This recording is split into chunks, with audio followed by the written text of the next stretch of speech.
اور موربیڈیٹی بھی کم ہوتی ہے، یعنی اس کے کینسر کے علاج میں جو مشکلات برداشت کرنی ہوتی ہیں وہ بھی کم ہو جاتی ہیں. اس کے علاج کے کیا کیا حصے ہو سکتے ہیں؟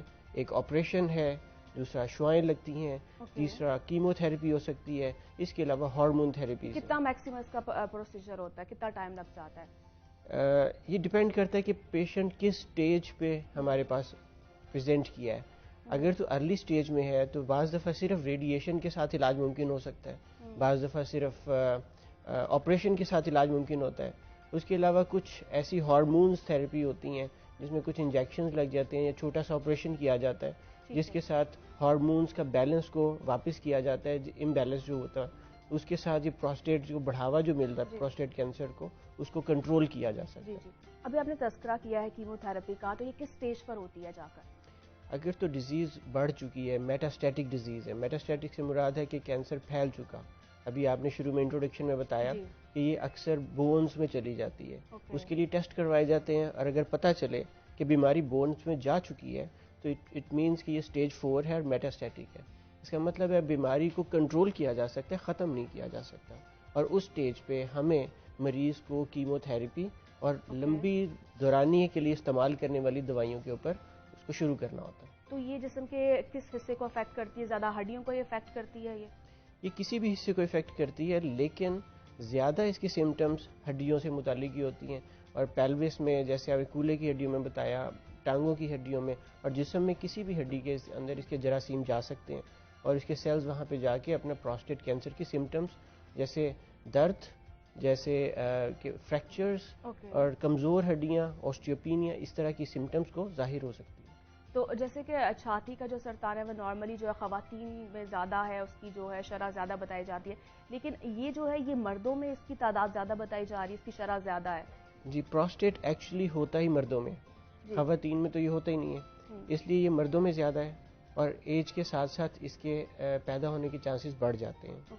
اور پروسٹیٹ کینسر مردوں میں دوسرے نمبر کا موسٹ کامنلی رپورٹڈ کینسر ہے، اور تقریباً پوری دنیا میں اس میں 14 لاکھ یا اس سے زیادہ کچھ لوگوں کو یہ کینسر ہر سال اس کی تشخیص ہوتی ہے، اور تقریباً ان میں سے آدھے سے زیادہ لوگ، 7 سے 8 لاکھ کے قریب لوگ، ان کی ڈیتھ اس کینسر کی وجہ سے ہو جاتی ہے. اس میں سروائیور جو ریشو بہت کم ہے. جی، survivor ratio again it depends کہ کس سٹیج پہ مریض پریزنٹ کیا ہے. ارلی سٹیج پہ پریزنٹ کرے تو اس کے چانسز بہت اچھے ہوتے ہیں، لیکن عموماً اس بیماری میں سائلنٹ ہوتی ہے، اس میں پتہ نہیں چلتا، اس کے سمٹمز اوور لیپ کرتے ہیں دوسری ڈیزیزز کے ساتھ. پروسٹیٹ میں کچھ ایسے مسائل ہیں جیسے بینائن پروسٹیٹک ہائپرٹروفی ہے جس میں پروسٹیٹ کا غدود بڑھ جاتا ہے، کینسر نہیں ہوتا لیکن بڑھ جاتا ہے. اس میں بھی علامات ایسی آتی ہیں. تو اس میں کیا ہوتا ہے کہ بعض دفعہ مریض لیٹ پریزنٹ کرتا ہے، جب پریزنٹ لیٹ کرتا ہے تو چانسز ہوتے ہیں کہ مریض کی بیماری پھیل چکی ہو، اور پھیل جائے گی تو پھر اس کی ٹریٹمنٹ اور اس کی مشکلات آئیں گی اور پھر سروائیول بھی کم ہو جائے گا. ٹھیک ہے، سروائیول اس کا جو کم ہو جائے گا. اور اب کیا دیکھتے ہیں، جیسا کہ ابھی آپ نے اس کی میڈیکیشن کا بھی تذکرہ کیا، ٹھیک ہے، ریڈیشن اور جو میڈیکیشن ہے وہ کس مراحل میں جا کے پتہ چلتا ہے کہ اب ضرورت ہے اس مراحل میں؟ سٹیجز ہوتی ہیں جیسے سٹیج 1 وہ ڈیزیز ہے جس میں عام طور پر سرجری اور ریڈیشن بھی کافی ہوتی ہے، لیکن اس سے آگے کی سٹیجز میں ہمیں ہارمون تھراپی کی آفر کرنی ہوتی ہے.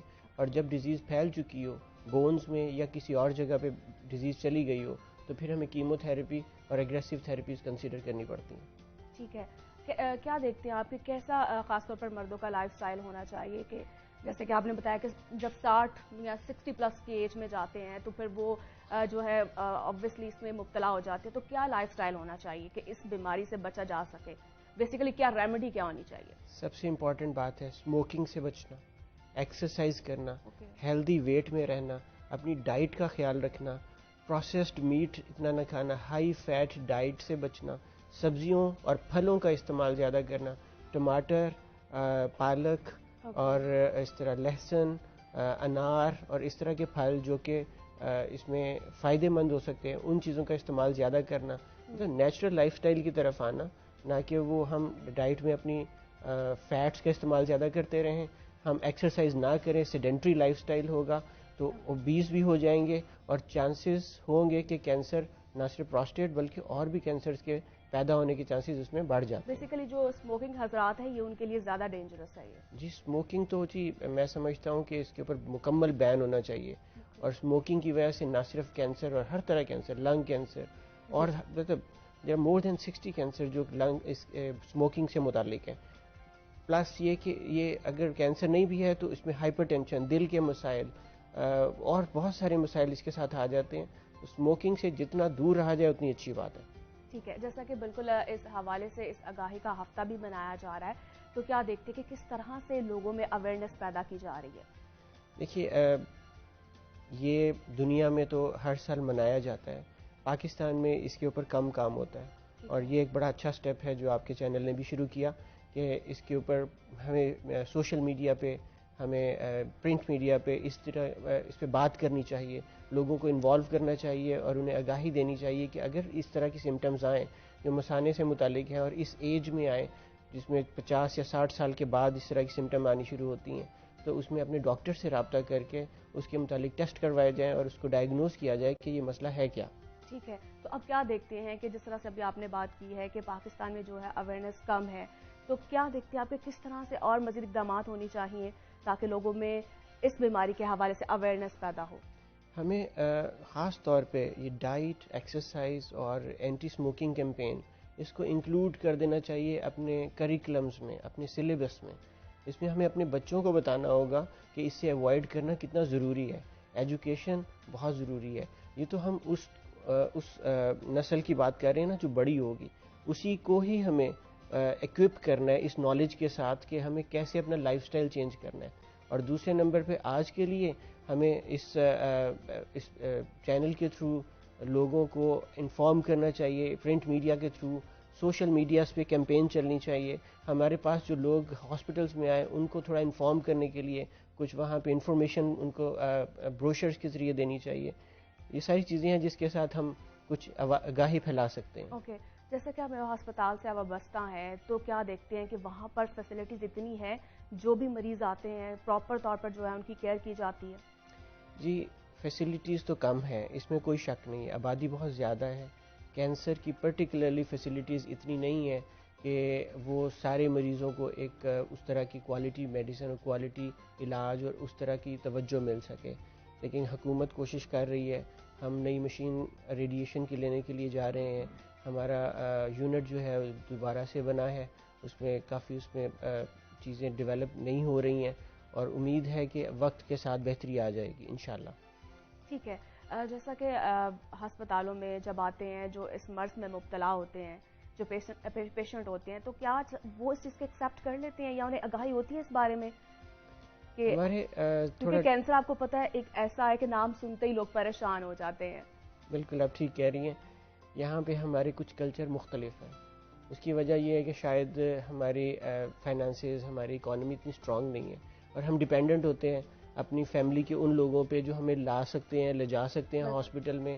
پھر وہاں پہ علاج کے لیے کچھ وہاں ٹریولنگ کے لیے، علاج کے لیے پیسے خرچ کرنے پڑتے ہیں.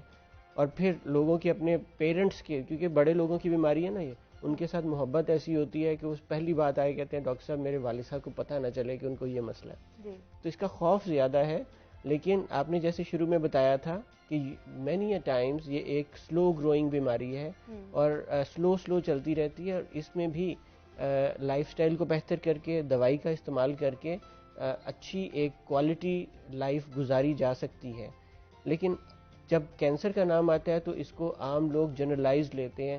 ہر کینسر اتنا زیادہ ایگریسو نہیں بھی ہوتا. کچھ کینسر ایسے بھی ہیں جس میں کچھ علاج اچھے آ چکے ہیں، اور کچھ ایسے بھی ہیں جن کے اندر وہ ویسے ہی سلو گروئنگ ڈیزیز ہوتی ہے اور اچھی زندگی اس کے ساتھ گزاری جاتی ہے. میکسیمم مجھے اس کی سمجھ نہیں آ رہی ہے کتنے ٹائم میں جا کر یہ پتا چلتا ہے؟ 1 مہینے میں، جیسے آپ نے بتایا بڑا سلو پروسیس ہوتا ہے اس بیماری کا، تو کتنا ٹائم میکسیمم پتا چلتا ہے جا کے؟ 1 مہینے کے بعد، 2 مہینے کے بعد، کب اس کا صحیح معنوں میں پتا چلتا ہے اس کا؟ دیکھیے اسی میں پروسٹیٹ کینسر میں ہی 2-3 قسم کی ٹائپس ہیں. اس میں کچھ ایگریسو ہیں، کچھ انٹرمیڈیٹ ہیں، کچھ سلو گروئنگ ہے.